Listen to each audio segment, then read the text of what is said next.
Hey guys, we're back in the brew room.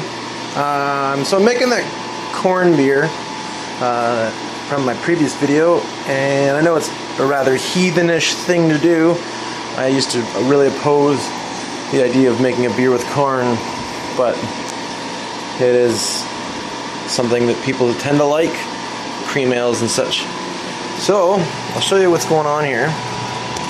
I got the mash tun full here. I gotta turn the valve down so we're not spitting wort everywhere. Alright. Ooh-wee.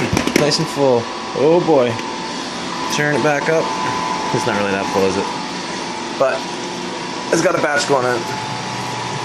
So this mash tun just gravity feeds through a valve. I don't know if you can see that very good. And then there's a thermometer up here that you can't read, but I can because the camera's silly. And that just comes down, gravity feeds right into the kettle. Now the kettle, I like to keep about 5 gallons of wort in.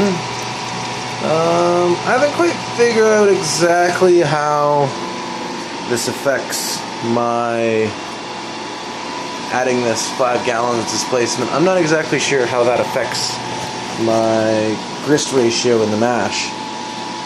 I think it's fine because it's constantly recirculating as one system.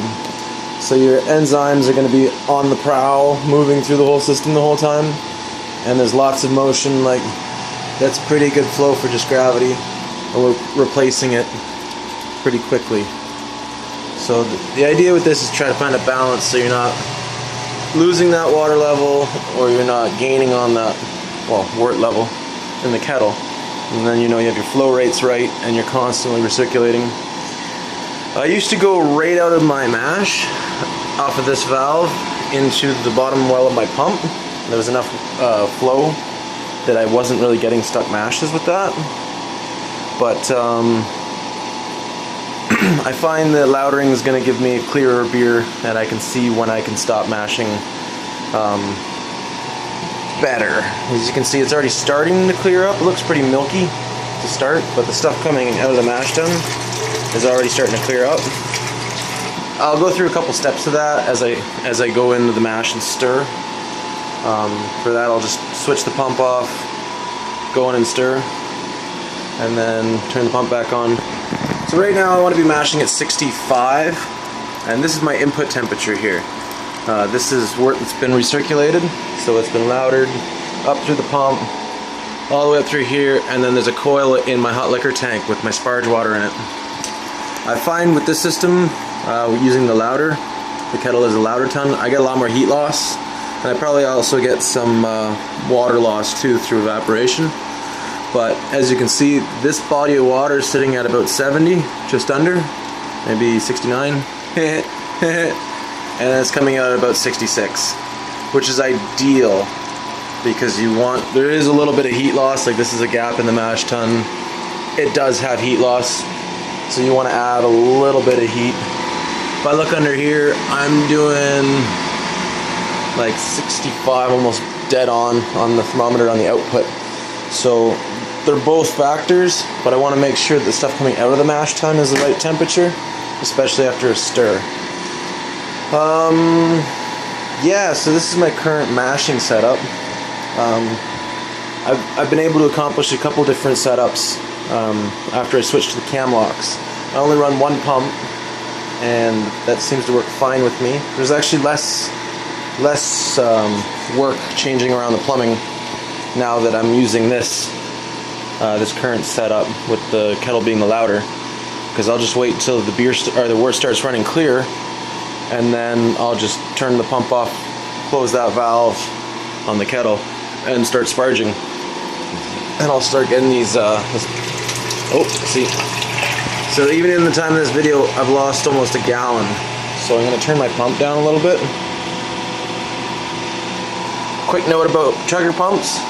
They're magnetic slip drives. So you can throttle them on the output side, but you can't throttle them on the input side because they'll go dry and the liquid helps lubricate the impeller and all that stuff.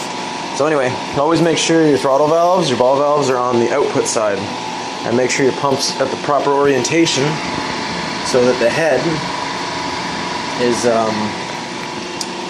not collecting air bubbles. There's a couple of good articles about it that are you can find easily. I've had members of the guild, the Brewers Guild here in town, come up to me and ask me about their pumps because they're getting cavitation, hot side aeration, stuff like that, and it's a couple of those times it's because those people have had their pumps oriented wrong and air is getting trapped in the impeller case. Anyway, that's a fun little tip. I think I should do more of these learning to brew videos. I enjoy them. Yeah, I'll let you know how the rest of the brew day goes.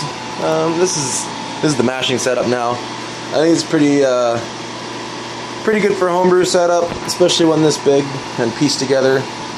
72% efficiency on average for 5 to 6% beers. That's not bad. I know there's things I could do to improve my efficiency, but it's a matter of putting money into the system, and I want to graduate from this and open up a commercial system very shortly. So putting money into this system kind of hurts. I've been brewing with it for a couple years and it's got a lot of my money tied up into it.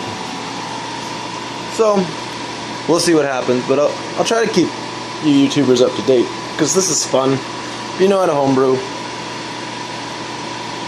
you can make cheap beer, and it's lots of fun once you get creative with it, once you get comfortable. And yeah, guys, hope you enjoy my videos. I'll try to keep posting more of them. Cheers.